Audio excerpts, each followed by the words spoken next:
They're out there, lurking in the vastness of space. Planets so weird, even science fiction could not foresee them. For the first time ever, scientists are discovering alien worlds beyond our solar system. Places where ice is hot and rain is made of iron. They are uncharted, unearthly, and unpredictable. And somewhere, hidden among these strange new worlds, scientists seek the greatest discoveries of all. Planets like ours, alien Earths. 35 seconds. Storage tank press closed. March 6, 2009. 22 seconds. Later, GN2 pressure go. This Delta II rocket is going through its final pre-flight check. 7.1.3. Drop 1. Engine start, 1, 0, and liftoff. It is the start of an extraordinarily ambitious mission.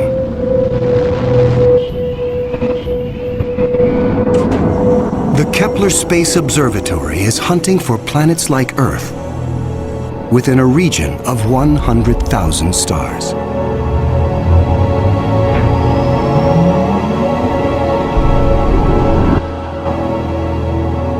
It is the culmination of a journey that began more than a decade ago with one of the most profound scientific discoveries ever made.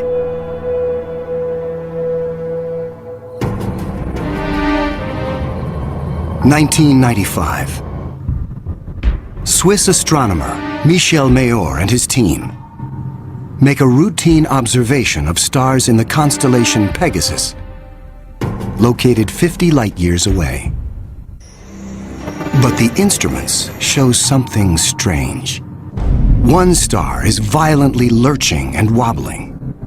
What we discovered, it's one of these stars have a velocity changing with time. What is powerful enough to disturb a star the size of our sun?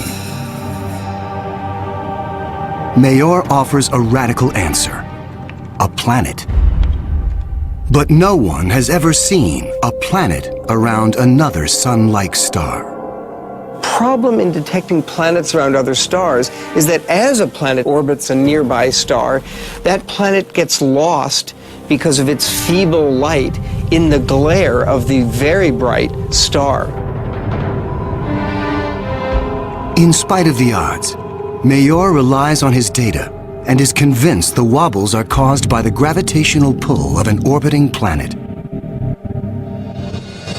When I read this claim from Michel Mayor, I was very skeptical. There had been many false claims of the first planet ever discovered around another star, and I thought to myself, oh boy, here we go again.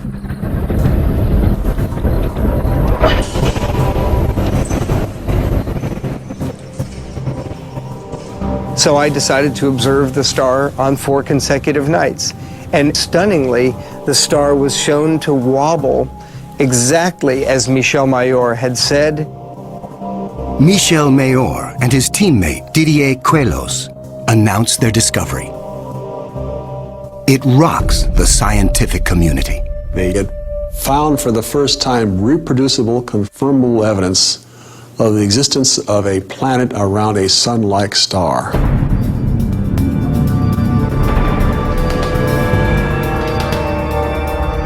Officially called 51 Pegasi b, the planet is nicknamed Bellerophon in honor of the Greek hero who tamed the winged horse Pegasus.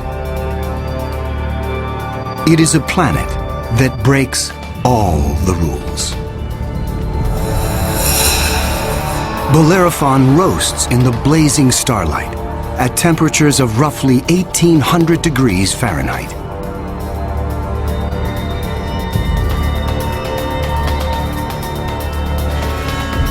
It is nearly 150 times more massive than Earth and is a gas giant like Jupiter.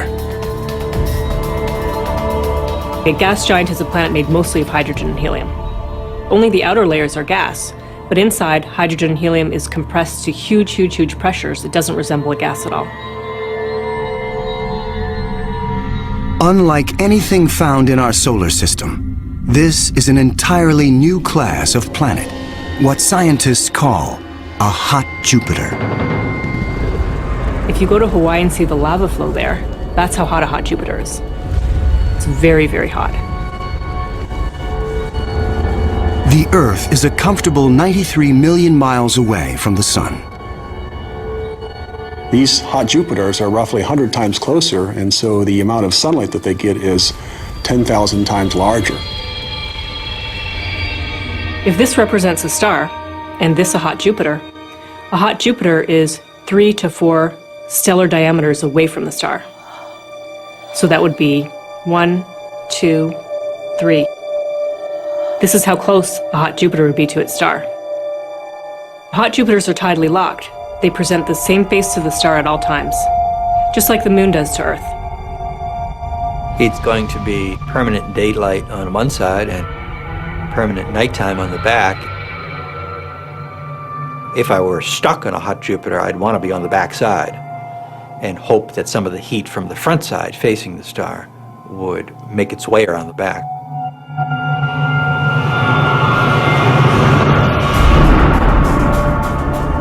The variations in temperature make Bellerophon's atmosphere extremely windy.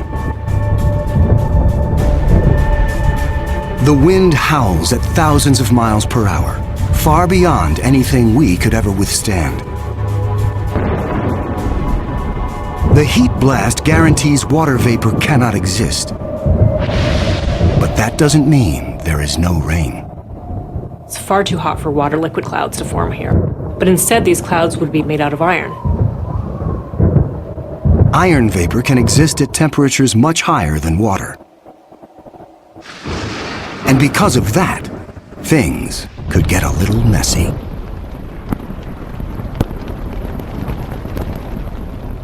You better have an umbrella that's pretty sturdy, because the iron is going to start coating your umbrella very rapidly and making it extremely heavy and just crush that umbrella.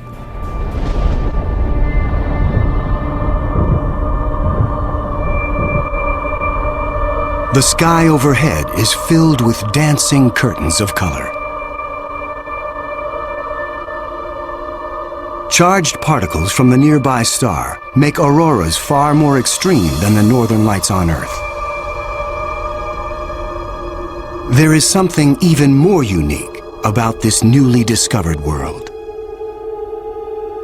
Bellerophon orbits its sun in a blistering 4.2 days. No self-respecting planet goes around a star in 4.2 days. None of the planets in our solar system take such a short amount of time. For scientists, the tiny orbit challenges long-held notions of how planets form. The fact that the planet was orbiting every 4 days was a total puzzle until one night in the middle of the night I woke up and said, well, this must be proof that planets migrate inwards. They don't stay put where they are. The key to the puzzle is found in how planets are made. Planets are a byproduct of star formation. When stars form, they have a disk of dust and debris around them, and out of that debris, planets form. Much of what we know comes from Hubble's Space Telescope, as it aims at regions like the Eagle Nebula. This interstellar cloud is studded with collapsing disks of dust and gas. A giant clump grows in the center of each disk. Temperatures reach a searing 18 million degrees. The same nuclear fusion that powers our sun is unleashed.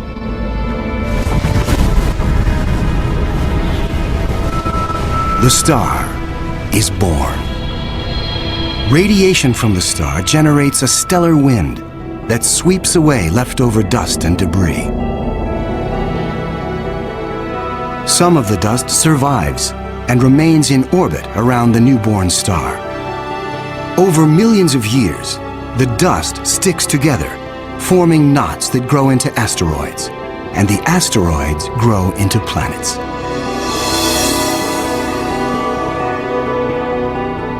These planets migrate through the disk until they find a stable orbit. This is why Bellerophon is so close to its parent star. But one newly discovered world has found its stable orbit in a place no planet should ever go. 2001. Hubble Space Telescope is directed to an obscure star some 150 light-years away from Earth, in the constellation of Pegasus. This is the same region where Bellerophon was found 6 years earlier. Hubble is tracking another hot Jupiter, discovered by astronomer Jeff Marcy. But this one is different from Bellerophon. You've probably heard of the planet HD 209458b. It's a terrible name. A terrible name for a terrible place. HD 209458b has been dubbed by some as Osiris, after the Egyptian god of the dead. Osiris is over 200 times more massive than Earth. It has migrated perilously close to its sun, at a mere 4 million miles from the blazing solar surface. Osiris broils in a planetary hell. The average daily temperature on Osiris is over 2,000 degrees. Forget global warming. This is global frying, and it causes Osiris to lose an estimated 550,000 tons of air every second. There's a leak of gas, a steady stream of hydrogen and helium, and that's making a big, huge cloud all around the planet. Its atmosphere is bleeding into space. Scientists speculate that a colossal trail of gas spirals behind the planet for thousands of miles. Osiris presents an unprecedented opportunity for astronomers. Using Hubble, they analyze the alien planet's bloated atmosphere. This is the absolutely first time where we could tell what is the composition of the atmosphere of an extrasolar planet.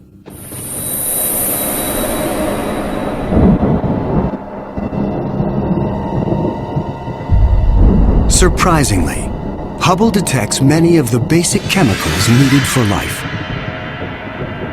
Sodium, carbon, hydrogen, and oxygen. But Osiris is far too hot for life as we know it.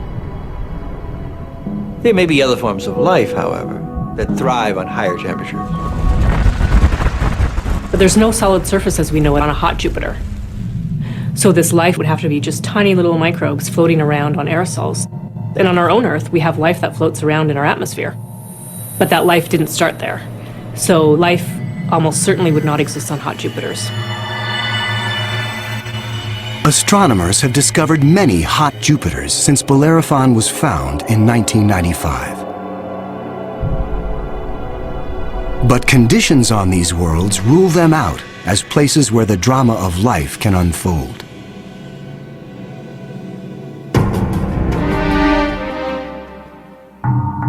One of these gas giants is a planet that teases the rules of evolution.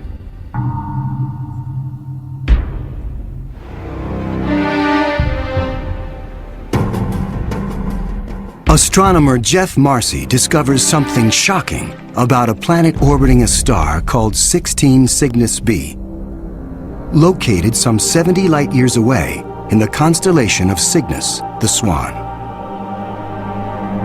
The planet was clearly in an elongated orbit, bringing the planet close to and then far from the host star. And this, of course, defied our expectations based on our own solar system where all of the planets go around our sun in nearly circular orbits like phonograph grooves in a record. Like a giant yo-yo in space, the gas giant swings back and forth across its solar system. That is like the Earth swooping 25 million miles closer to the Sun, then slinging past Mars, all the way out towards Jupiter every year.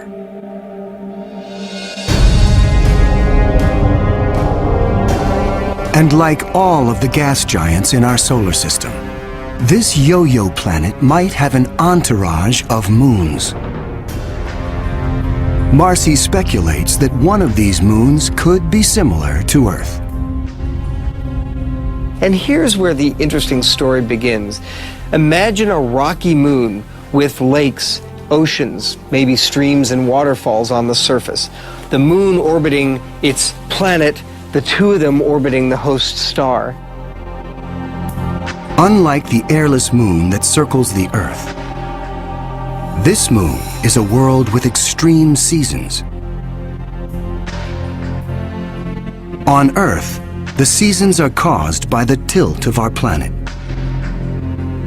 Here, they are caused by the elongated orbit. These poor planets that are in these elongated elliptical orbits suffer terrible changes in their climate throughout a year. As they make their closest approach, the yo-yo planet and its moon are blowtorched by the star. Summer begins. The atmosphere on the Earth-like moon is savaged with raging storms. Category 5 hurricanes on Earth are tiny eddies compared to the monster vortexes that form here.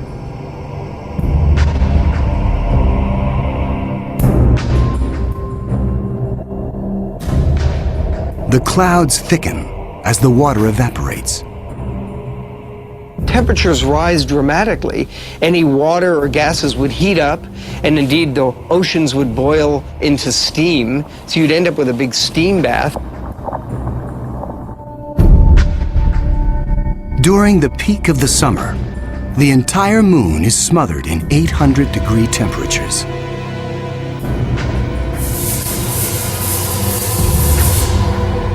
This is the closest approach to the star. During its 26-month orbit, the summer season is barely 2 months long. But what a season! The planet and its moon swing away from the furnace of the star. Temperatures fall to ranges we would find temperate and comfortable.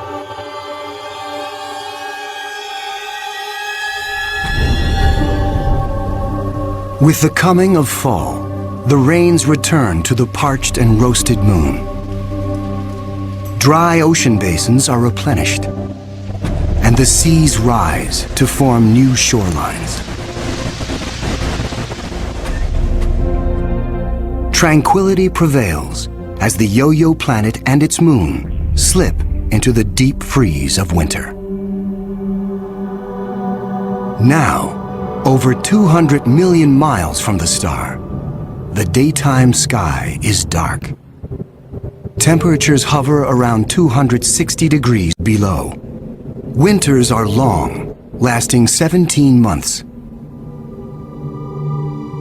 With the coming of spring, the sun looms large in the skies over this hapless moon as the ice cracks and melts violently.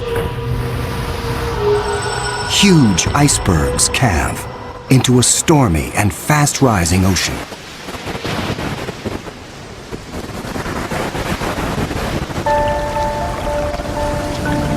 For 2 preciously short periods, during the spring thaw and the autumn rains, the climate on this Earth-like moon is balmy and comfortable. At a distance of 93 million miles from the star, roughly the same distance as Earth from the Sun, the elliptical orbit of this planet and its moon crosses an area around the star some scientists call the Goldilocks zone. The conditions here are just right for life.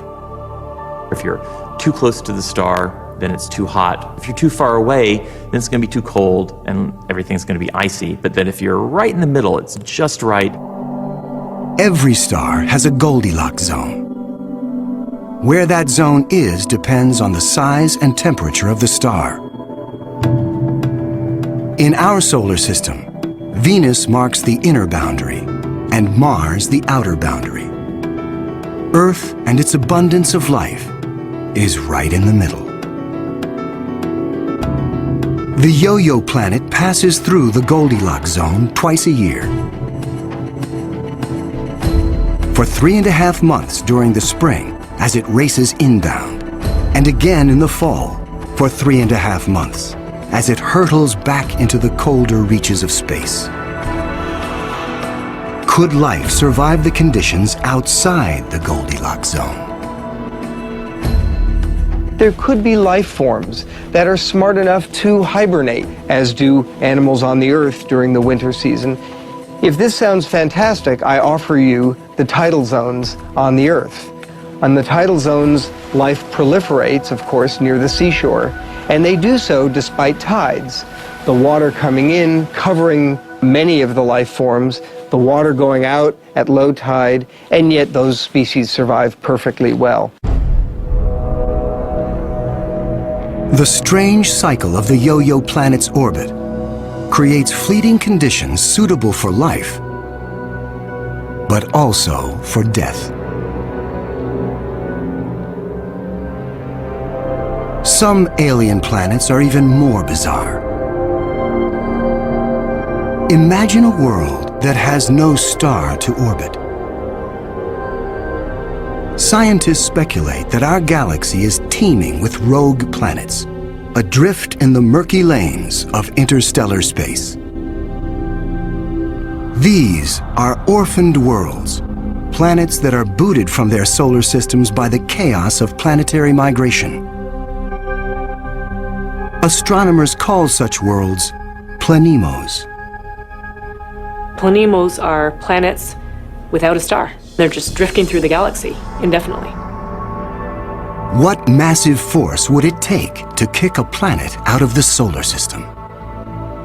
When a young star forms with a contingent of planets around it, many of those planets gravitationally interact with each other. They yank on each other, slingshot each other, so that one of them is ejected from the planetary system, voted off the island, if you will.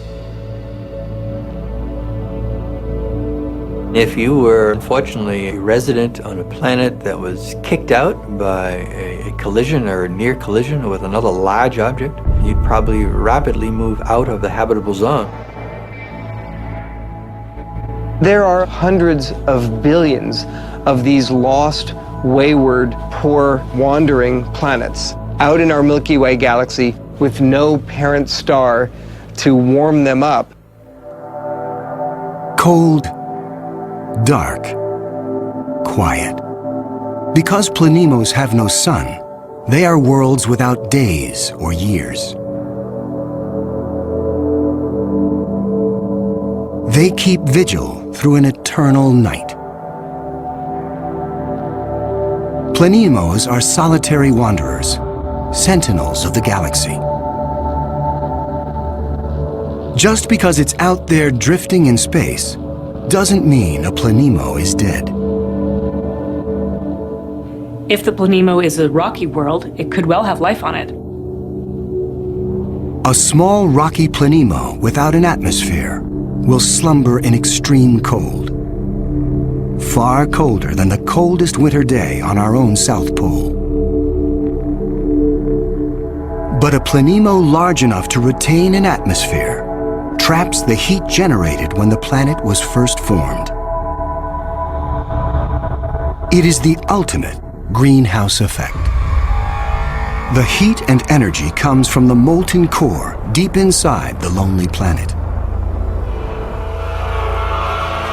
If the planemo is a gas giant like Jupiter, it may have a system of moons. The gravitational pull between the planemo and its moons creates friction, causing the interior of the moons to stay warm. These moons could also have life on them, in the same way that Jupiter's moon Io has volcanoes and has a lot of heat energy being generated by interactions with Jupiter and the other moons. If anything lives here, it will be single cells, like common bacteria found on Earth. Not complex life forms. Without a sun to provide photosynthesis, these tiny organisms derive their energy from the chemistry in the soil of the planemo, or its moon.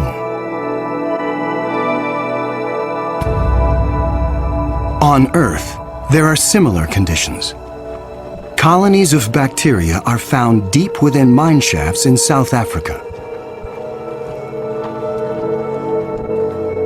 They have no access to oxygen nor light, and survive entirely on the chemicals they make from the surrounding dirt.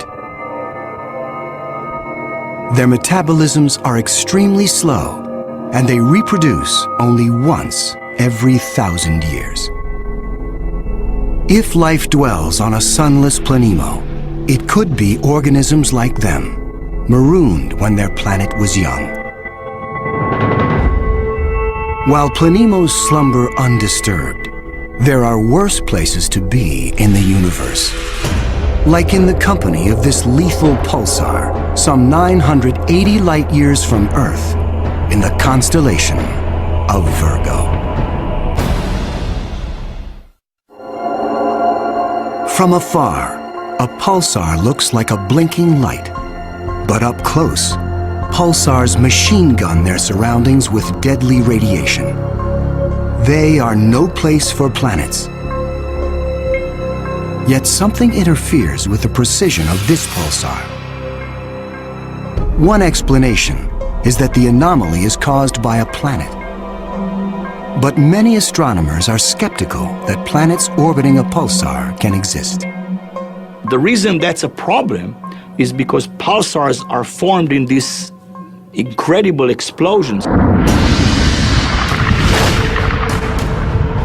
When a red giant star explodes, a titanic fireball known as a supernova unleashes as much energy in 1 minute as our sun generates in its lifetime. When a star goes supernova, the shockwave is so immense it's hard to imagine any planet surviving that. When the cosmic dust clears, all that remains is the crushed core of the red giant, pulsing in the heart of an expanding debris field.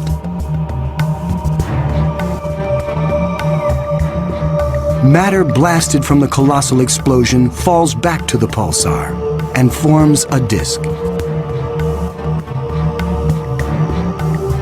Within this chaos, a new world arises, born of fire and destruction, a planetary zombie raised from the carcass of the former red giant star. It's amazing that planets could form in that environment. A planet orbiting a pulsar will give you the feeling of being in a disco bar with a very strong strobe light, which is the pulsar. Radiation from this stellar beast breaks down the organic molecules needed for life.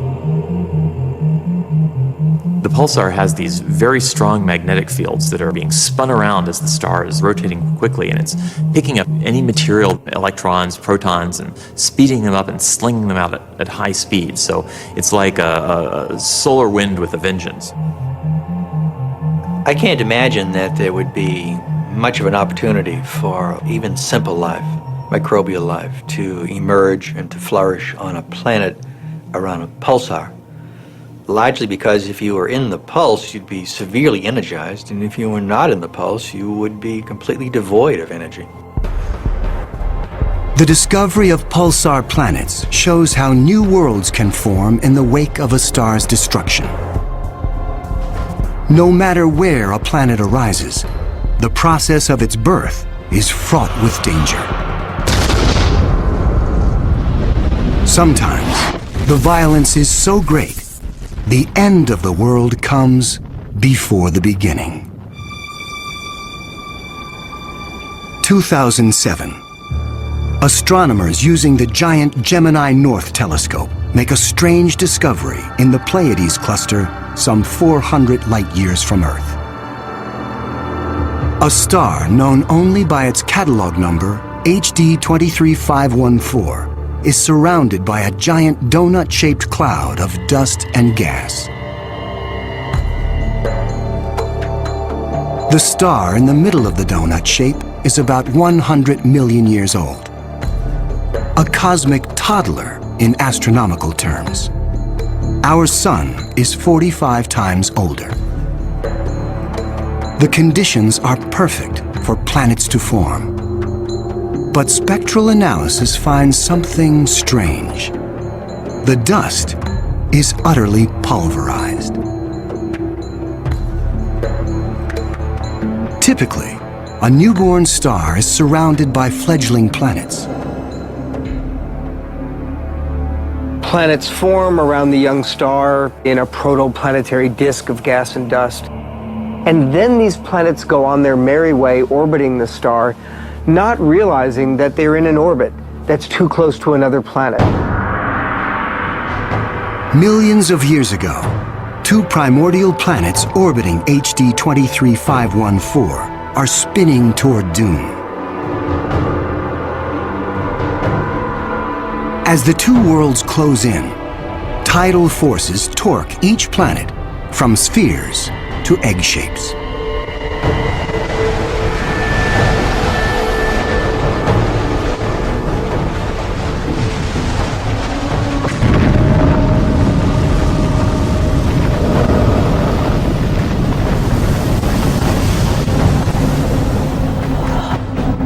Nothing remains. The two worlds are annihilated, creating the dust and debris seen around star HD 23514. 4 billion years ago, a similar apocalypse came to Earth. A Mars-sized planet forms in roughly the same orbit as the newborn Earth. Like the planets at HD 23514, Earth and this Mars-sized body are barreling toward each other. If you happen to be unlucky enough to be standing on a growing planet when it was in the process of still becoming the Earth, you might wake up one morning and notice that the sky was getting darker and darker as a Mars-sized body was coming at you within a period of less than an hour.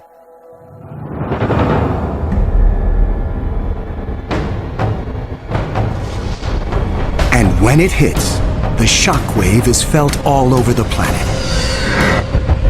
scouring the surface of the Earth. The collision obliterates one side of the planet. Molten rock sprays out into space. The entire globe is peppered by meteors and noxious vapor. It would actually make hell look like a Bahamas vacation.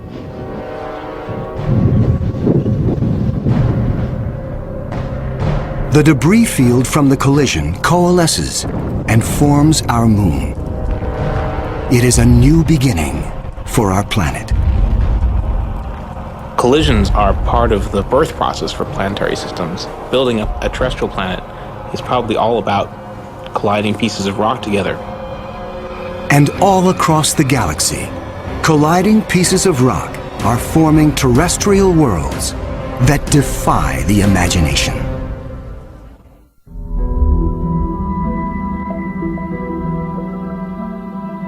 There is a new planet out there, a planet we were not aware of existing before. It is not just one planet. It is a new type of planet. Earth on steroids. I like to call them super Earths. They're just like the Earth, except bigger, up to about 10 times the mass of the Earth. One family that the super Earths resemble just like our own Earth. Continents, oceans. Some of them may be very dry, like Mars. And then another family that we call water worlds or ocean planets that are completely covered with water. Welcome to Gliese 581c.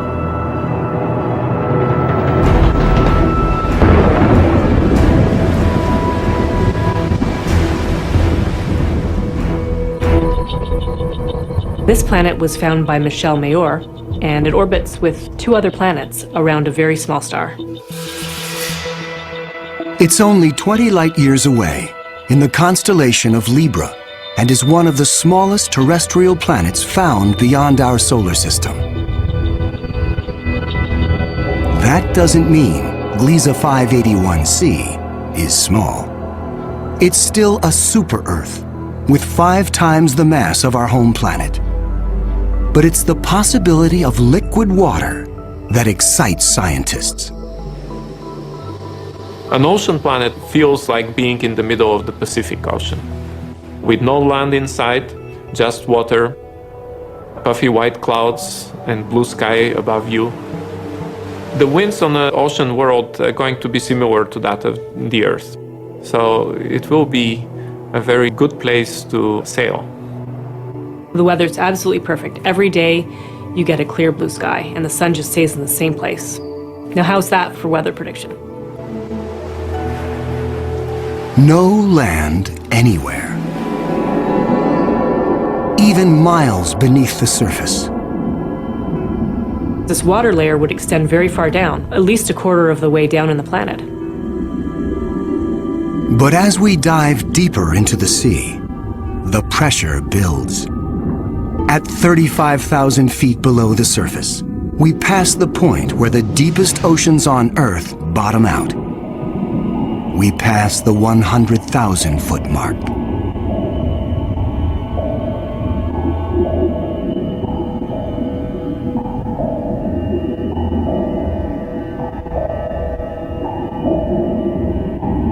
The pressure is so great, water itself begins to take on surprising new forms.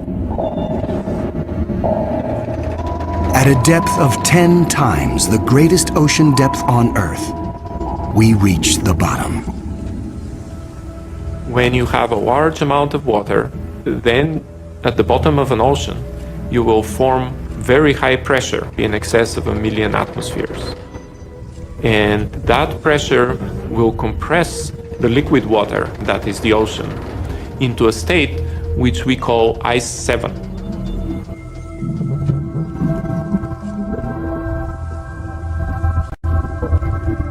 No, it's not like ice in your refrigerator. The molecules of water that are in the ice in your refrigerator are kind of all jumbled up. But if you form ice under very high pressure, then the water molecules can become ordered, they can become aligned.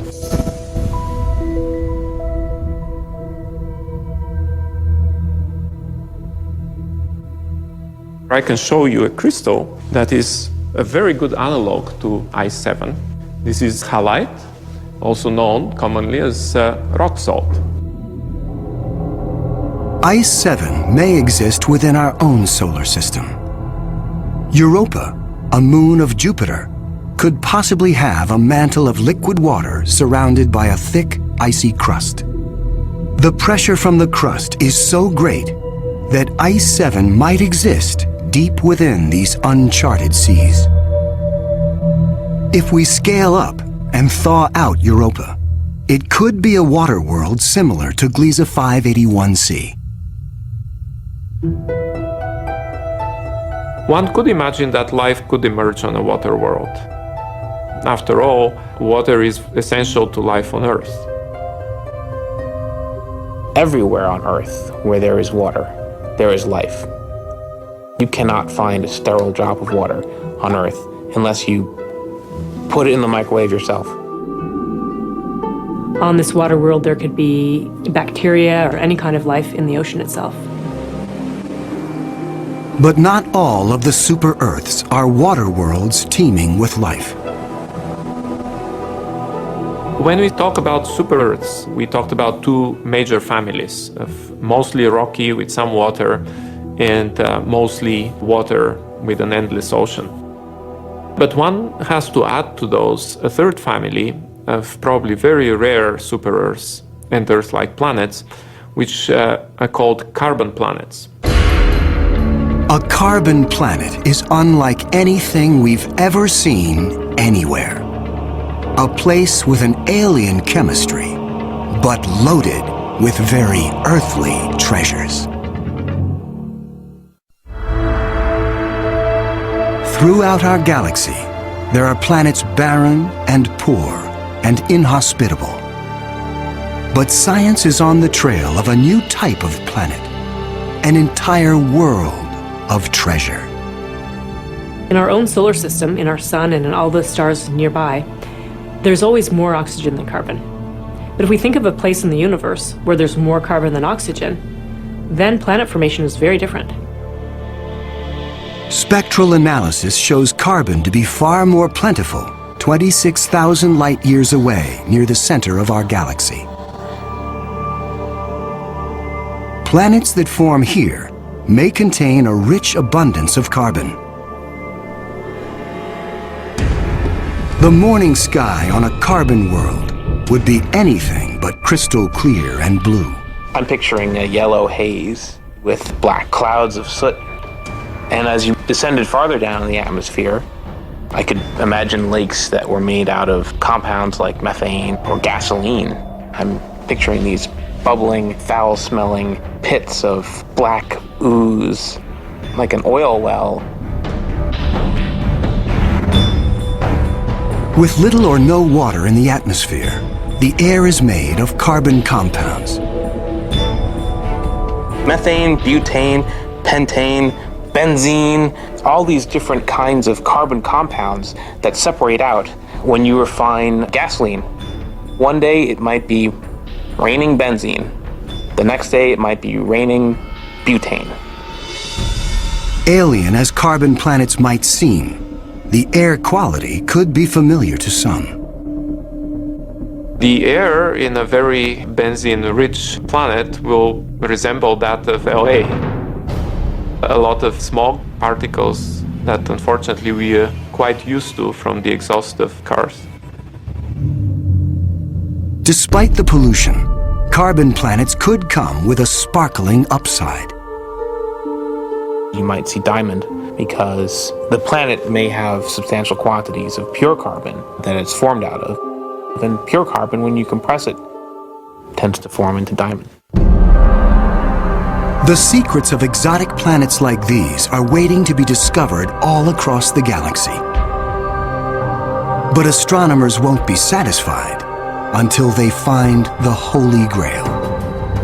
A planet like our own, one that sustains life, the next Earth. People always ask me, do I think we're going to find another planet like Earth? And I answer, absolutely. Every star probably has planets roughly the same size as our Earth. We think that essentially every star has several Earth mass or super Earth mass planets. So if you have, say, 200 billion stars in the galaxy, that may mean there are 400 billion Earths in the galaxy or more. 400 billion Earths. The Kepler Space Observatory is the first instrument capable of finding one of these planets. Kepler is looking at the constellation Cygnus in the night sky at 100,000 stars, taking picture after picture after picture, minute after minute. And the goal of Kepler is simple: to look for stars among the 100,000 that dim. When a star dims slightly, it means a planet passes in front, blocking some of the light. How long the star dims and how much light gets blocked will tell scientists about the size of the planet and the distance from its sun.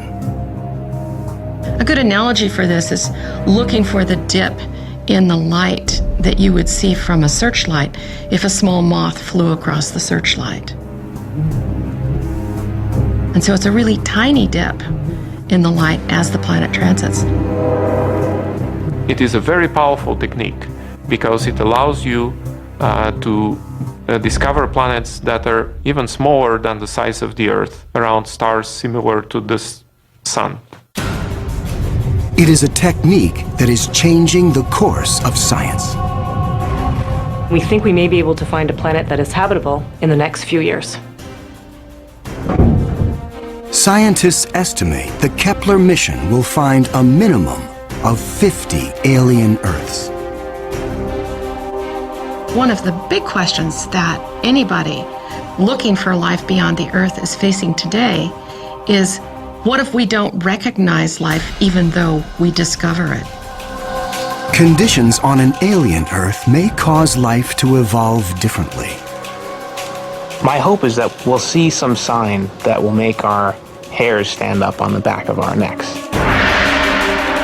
Whatever that sign is, it will be the first chapter on the greatest scientific story ever told.